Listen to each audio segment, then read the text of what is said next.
bad weather. After clearing the ghoul nest, Mikhail went to his family to celebrate the new year. In the Jeep, the music from the radio was suddenly interrupted by an urgent message about bad weather. A snowstorm was approaching. Mikhail cursed. The traffic jam was getting longer. I got a text message from my wife on my smartphone. "Are you coming? We're staying at the hotel." Waiting at the traffic light, Mikhail replied that he would come. The sky outside was darkening. He put the tilted valise on the floor from the seat. The lanterns came on. Their dim light faded in the snowstorm. Cars skidded nearby, so Mikhail often slowed down. Snow blowers drove down the next lane. Mikhail wondered if it was worth waiting out the bad weather at the hotel. The wife will understand, but the bored children will be offended.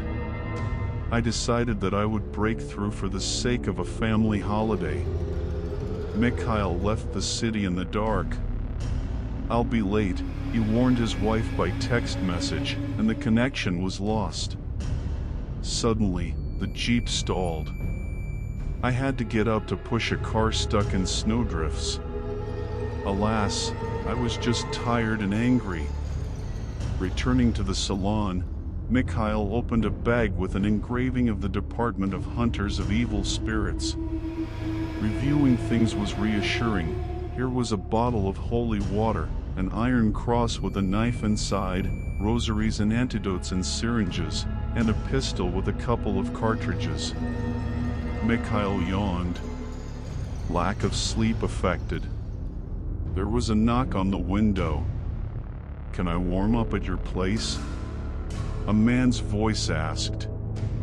Mikhail rolled down the window and saw a boy in a delivery boy's uniform. "I'm Yura." So, I was driving with an order for a corporate event, and the car stalled.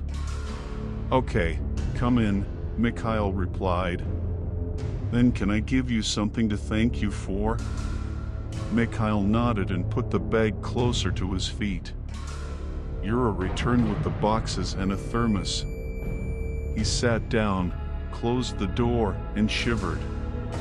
The cabin smelled delicious of food and slightly wet wool.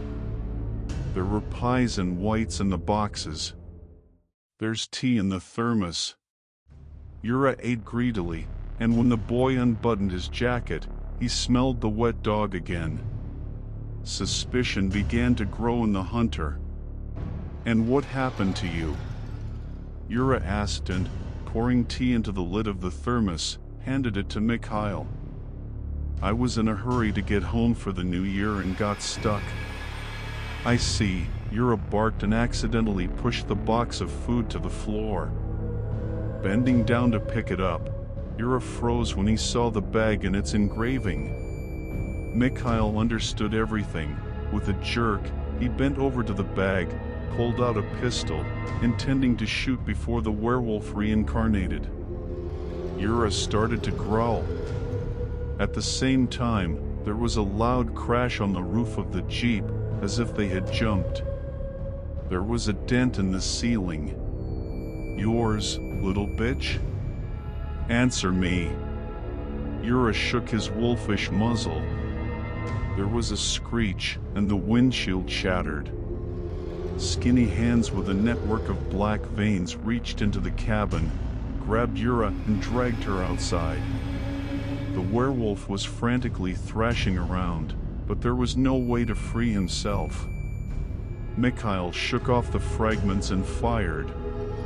In response, it screamed furiously, clearly jumping off the hood with Yura. There were sounds of fighting outside. Mikhail grabbed the holy water and the cross and rushed to help. Just in time. The skeletal ghoul sat on top of the werewolf, hypnotizing him with its gaze and preparing to bite. The hunter uncorked the vial and launched it at the ghoul's head.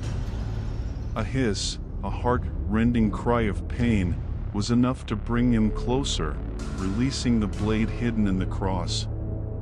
The werewolf woke up from his delusion and crawled away. The disoriented ghoul turned to Mikhail. There was a whisper in my ears that took away my will. But prayer helped. The thrown knife cross hit right into the heart. The ghoul went limp. The rustle of wings behind them merged with the wind. Mikhail was squeezed tightly by the shoulders. A snake's whisper in my head. I'll suck the blood, I'll eat the meat, I'll take revenge. The werewolf disappeared behind the jeep. He'll run away, a heavy thought stirred. And he almost suffocated when sharp teeth dug into his throat. The ghoul stank of mustiness and copper. Suddenly, a strange sound was heard, something small. The hunter found out, the rosary. In a second, the ghoul's hair burst into flames. Screeching, the creature released Mikhail. Yura was standing on the hood of the jeep, with a valise next to him. The ghoul got rid of the rosary and began to take off. Mikhail screamed, "Help!" Then he lunged for the cross knife. The ghoul was too close, for his thoughts were confused by ill will. He took out a knife, and there was a howl and sounds of transformation. "Come on!" With a growl, Mikhail turned around. The wolf jumped on the back of the ghoul, knocked him down in the snow, tearing with his teeth. The knife in his hand felt incredibly heavy, but Mikhail threw a hard punch at the ghoul right at the base of the neck, then again.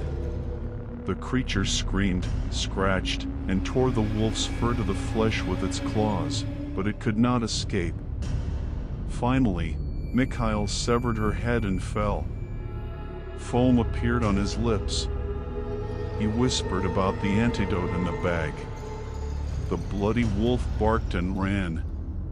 Mikhail came to himself in a jeep, with a bandaged wound. Yura was driving, looking appraisingly.